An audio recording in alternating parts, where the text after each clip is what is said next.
MBA finance sir. నాకు ఆర్థిక పరిస్థితుల వల్ల నేను గ్రామ పంచాయతీలో చేయడం జరుగుతుంది. చేయమనిపిస్తుంది సార్, నాకు ఇబ్బందిగా ఫీల్ అవుతా.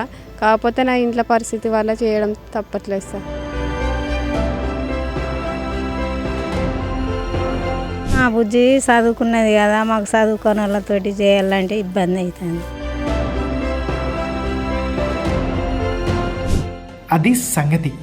ఎంబీఏ ఫైనాన్స్ పూర్తి చేసిన ఈమె గ్రామ పంచాయతీలో పారిశుద్ధ్య కార్మికురాలుగా పనిచేస్తున్నారు. ఇంత పెద్ద చదువుకొని ఇలా చీపురు పట్టి ఎందుకు ఊడుస్తుందో ఆమెను అడిగే తెలుసుకుందాం రండి.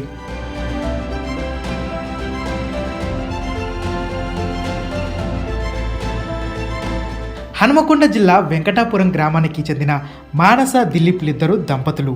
వీరిద్దరూ ఎంబీఏ పూర్తి చేశారు. అయినప్పటికీ అర్హతకు తగిన ఉద్యోగాలు రాలేదు.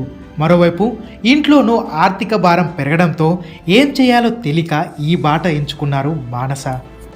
మా ఆయన కూడా ఈ డ్రైవింగ్ ఫీల్డ్లో ఉన్నారు సార్. మా ఆయన కూడా ఎంబీఏ చేశాడు మార్కెటింగ్. నాది ఎంబీఏ ఫైనాన్స్ సార్. నాకు ఆర్థిక పరిస్థితుల వల్ల నేను గ్రామ పంచాయతీలో చేయడం జరుగుతుంది. టీచింగ్ ఫీల్డ్ కూడా చేశాను సార్. ఒక 7,000 మాత్రమే ఇస్తున్నారు సాలరీ.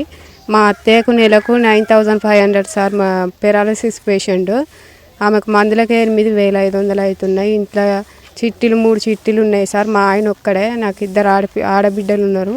ఏ ఖర్చు పడ్డా కానీ ఇక బాగా ఇబ్బందులు అవుతున్నాయి సార్. చిట్టీలకైతే కట్టలేక ఈ ఆర్థిక పరిస్థితులు అయితే ఇక నా పిల్లలను కూడా నేను గవర్నమెంట్ స్కూళ్ళలోనే తోలుతున్నా సార్, కట్టే సోమత లేక. ఇంట్లో కష్టం ఉంది సరే, తెలంగాణ వచ్చింది కదా, మరి సర్కారు కొలువులకు కానీ ఇతర ప్రైవేట్ ఉద్యోగాలకు కానీ వీళ్ళు ట్రై చేయలేదా అంటే ఆమె ఏం చెప్తున్నారో వినండి. సార్ నేను గ్రూప్స్ పీసీ ట్రై చేశాను సార్. నేను 2 మార్క్స్తో ఫెయిల్ అయ్యాను. మళ్ళీ గ్రూప్స్ రాశాను సార్, అప్పుడు రద్దు అయిపోయింది సార్.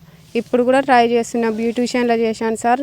8 to 8 hours చేస్తేనే అక్కడ మనకు ప్రిఫరెన్స్ ఇస్తున్నారు సార్. కొంచెం ½ an hour లేట్ అయినా కానీ ఇంటికి వెళ్ళిపోమంటున్నారు. అలా కూడా తిరిగి వచ్చిన రోజులు ఉన్నాయి సార్. ఇక టీచింగ్ ఫీల్డ్లోకి పోతే సార్ నేను 8 to 7 దాకా 8 to 5 వరకు వర్క్ చేస్తే సార్ ఒక 7,000. ఇక ఈ గ్రామ పంచాయతీ వర్క్కి వెళ్తే 9,000 వస్తున్నాయి సార్. అలా వెళ్ళడం జరుగుతుంది. అది సంగతి. సర్కారు ఉద్యోగాలు రాక, ప్రైవేట్లో జీతాలు లేక ఇలా పారిశుద్ధ్య కార్మికురాలుగా చేరారు. ఈ మానస కష్టం గురించి తోటి పనులు ఏమంటున్నారో మీరే తెలుసుకోండి. చదువుకున్నది కదా, మాకు చదువుకున్న వాళ్ళతోటి చేయాలంటే ఇబ్బంది అవుతుంది. వాళ్ళ ఇంట్లో పరిస్థితి మంచిగా లేదని చెప్తాను. చదువు బాగానే చదివింది.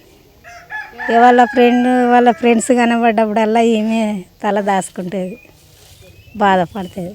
మేము కూడా అనుకుంటాం పాపం అంతా చదివి మాతోటి పని చేస్తాడని అనుకుంటాం.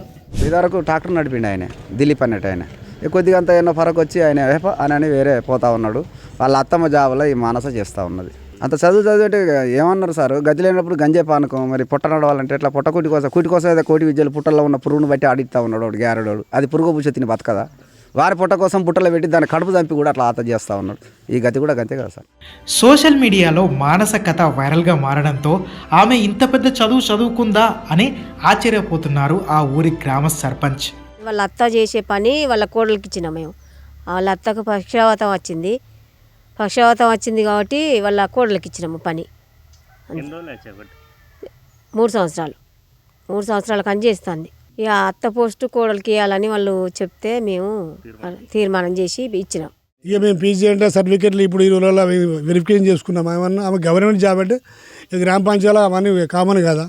మేము సర్టిఫికేట్ వెరిఫికేషన్ ఏమి ఉంటుంది వచ్చి రిక్వెస్ట్ చేసింది. ప్లస్ వాళ్ళ అమ్మ నాన్న కూడా ఇదే వెంకటాపురే. వాళ్ళకి మాకు మొదటి నుంచి పరిచయాలు కాబట్టి వాళ్ళు మమ్మల్ని రిక్వెస్ట్ చేయడం జరిగింది. మేము అమ్మాయిని పెట్టుకోవడం జరిగింది. ఓవరాల్గా తమ కష్టాన్ని చూసి ప్రభుత్వం ఆదుకోవాలని, కనీసం కాంట్రాక్టు బేసిస్లో అయినా అర్హతకు తగ్గ ఉద్యోగం కల్పించాలని మానస కుటుంబ సభ్యులు వేడుకుంటున్నారు.